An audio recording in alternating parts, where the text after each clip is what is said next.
रूस ਅਤੇ ਯੂਕਰੇਨ ਟਕਰਾਅ ਦਰਮਿਆਨ ਅੱਜ ਰੂਸ ਦੇ ਰਾਸ਼ਟਰਪਤੀ ਵਲਾਦੀਮੀਰ ਪੁਤਿਨ ਨੇ ਯੂਕਰੇਨ ਦੇ 2 ਬਾਗੀ ਸੂਬਿਆਂ ਨੂੰ ਆਜ਼ਾਦ ਦੇਸ਼ ਵਜੋਂ ਮਾਨਤਾ ਦੇ ਦਿੱਤੀ ਹੈ। ਇਸ ਫੈਸਲੇ ਨਾਲ ਜੰਗ ਦੀਆਂ ਸੰਭਾਵਨਾਵਾਂ ਹੋਰ ਵੱਧ ਗਈਆਂ ਹਨ।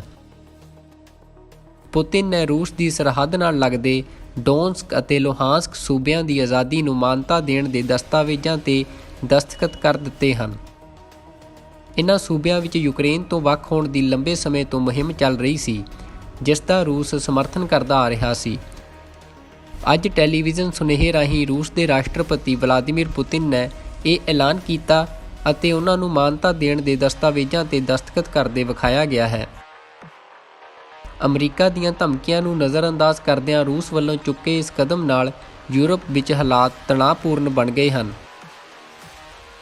ਰੂਸ ਦੇ ਇਸ ਐਲਾਨ ਤੋਂ ਬਾਅਦ ਸੰਯੁਕਤ ਰਾਸ਼ਟਰ ਸੁਰੱਖਿਆ ਪਰਿਸ਼ਦ ਦੀ ਹੰਗਾਮੀ ਬੈਠਕ ਸੱਦੀ ਗਈ, ਜਿਸ ਵਿੱਚ ਅਮਰੀਕਾ ਨੇ ਰੂਸ ਦੇ ਇਸ ਫੈਸਲੇ ਨੂੰ ਮਿੰਸਕ ਸਮਝੌਤੇ ਦੀ ਉਲੰਘਣਾ ਦੱਸਿਆ ਹੈ ਅਤੇ ਇਸ ਦੇ ਨਤੀਜੇ ਵਜੋਂ ਰੂਸ ਖਿਲਾਫ ਪਾਬੰਦੀਆਂ ਲਾਉਣ ਦਾ ਫੈਸਲਾ ਕੀਤਾ ਹੈ, ਜਿਨ੍ਹਾਂ ਦਾ ਐਲਾਨ ਮੰਗਲਵਾਰ ਨੂੰ ਕੀਤਾ ਜਾਵੇਗਾ। ਚੀਨ ਨੇ ਰੂਸ ਦੇ ਇਸ ਫੈਸਲੇ ਦੀ ਨਿਖੇਧੀ ਕਰਨ ਤੋਂ ਕਿਨਾਰਾ ਕਰਦਿਆਂ ਟਕਰਾਅ ਵਿੱਚ ਸ਼ਾਮਲ ਸਾਰੀਆਂ ਧਿਰਾਂ ਨੂੰ ਟਰੰਮਾ ਬਣਾ ਕੇ ਰੱਖਣ ਦੀ ਸਲਾਹ ਦਿੱਤੀ ਹੈ।